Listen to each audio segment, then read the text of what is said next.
Hey, what's up YouTube? It is Austin here from Sneaker Styles, and in today's video we're actually bringing you guys a pretty heavily requested video. A lot of you guys wanted me to take a look at the Nike Air Huarache, and we are doing that today.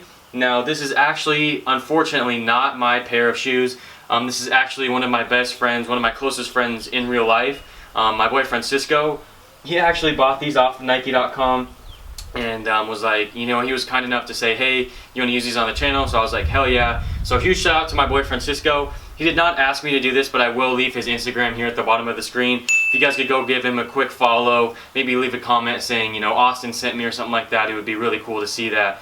But you don't have to. But anyways, without any further ado, today we're going to be taking a look at the Nike Air Huarache Run. But this is actually the Breathe unit or the Breathe model. So without any further ado, let's get right into it.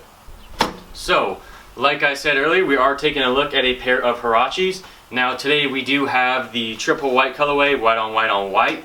And honestly, in my opinion, this is the cleanest colorway besides the olive colorway. But I know that the olive colorway, it's pretty hard to get your hands on. But with this white colorway, whether you choose the Breathe model or the original, it's not that hard anymore. They've had multiple restocks, I believe, or at least one big one, so definitely very easy to get your hands on this shoe. Starts at a very low retail of $130. That is $20 more than the original Huarache, but in my opinion it's because of all of the new technology. Well, the new technology it's new technology for the Huarache model. It's not new technology for Nike, but it's all new technology for the Huarache, which in my opinion is a great move by Nike. We definitely need something that's very breathable, and this is a perfect shoe for summer, as I'm sure you've heard by multiple YouTubers. So let's get right into it. So starting up top, we do have the Ultra Mesh upper for lightweight breathability. Honestly, in my opinion, the best option for this upper. I don't necessarily know what to talk about. There's not really too much to say. I will definitely get close-ups here right next to me as always. But I mean, like I said, there's not really much to talk about. It's definitely perfect for the summer. There's so many pockets for air to flow through to keep your foot nice and cool. Whether if you're running or whether if you're just rocking it casually like I will if I decide to pick up a pair. I know my boyfriend Cisco just rocks this casually, so it's definitely perfect for both worlds. It's by no means a bad material. It's a great mesh, as always with Nike, and I feel like they definitely nailed it with upper. 10 out of 10. Now moving on to lockdown, there are internal fly wires that offer secure support and lockdown throughout the shoe. Honestly, lockdown is another 10 out of 10 for me. Great lockdown, definitely going to be great if you're going to go out running in these things, or like I said, if you're rocking it casual, it's going to work great for that as well. Speaking of lockdown, I know like Bold RC likes to call it the Roshi sock. Especially on this model, works great. This part near the ankle area literally fits like a glove. Like this is, I've said that before on the channel, but I can't emphasize it enough with this shoe. The Roshi sock is great. It feels amazing. But overall, lockdown, like I said, is great. But I would just like to point out a couple things. Now, with the original Roshi, I know they even pointed out on Nike.com that the shoe does fit down a half size. It's different than the regular Nike sizing. And I feel like with the Breathe model, that's not the case. I feel like this, I know a lot of people are still saying go that half size up, go that half size up.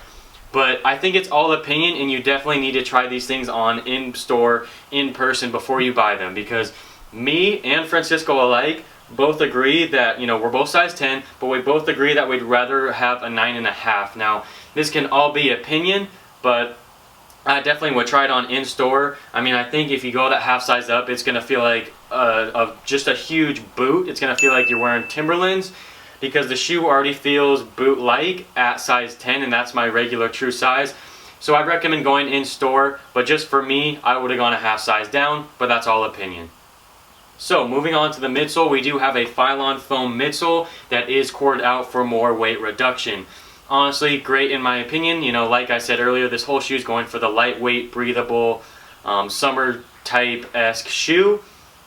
And they definitely nailed it here. One complaint I have about this Phylon foam midsole is that here on the inner side, towards the arch area, there already is creasing. Francisco has only worn these shoes one time outside, and I've just been wearing them mostly inside to not get them dirty because they're not my shoes, but I've been wearing them inside a lot to get a feel and give you guys a proper review. and there already is creasing on the inner side, but no one will notice that unless they're right up close, and that's just something I just wanted to kind of mention to you guys in the review. But overall, the Phylon midsole works great, and it's definitely a great option for the shoe. And lastly, ending things off here with the outer sole, it does feature a rubber waffle outer sole, as we saw on the Air Max if you watched my Summer 16 shoe video. Honestly, a great outer sole.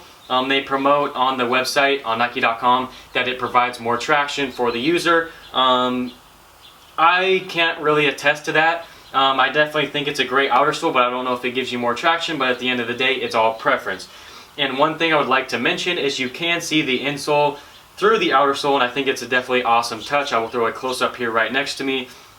And that's just something for looks as well as weight reduction, and I feel like I said at the beginning of this video, this is the perfect blend between style and performance, and I can't be any more happy with this shoe. It's a definite great cop for anyone that wants a great summer shoe as well as some great style, if that makes any sense. And lastly, to wrap things up, I would just like to touch on the insole.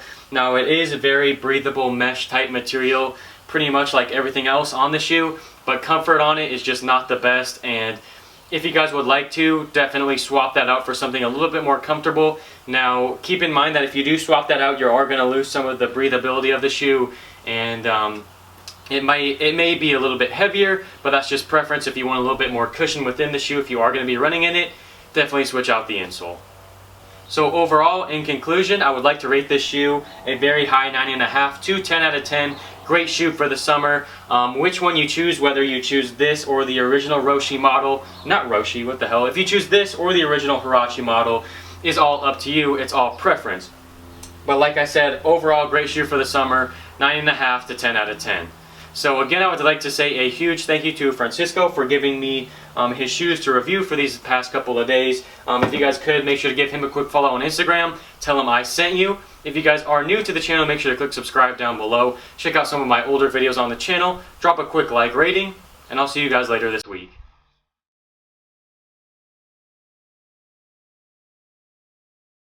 Superstar, what the fuck have you created?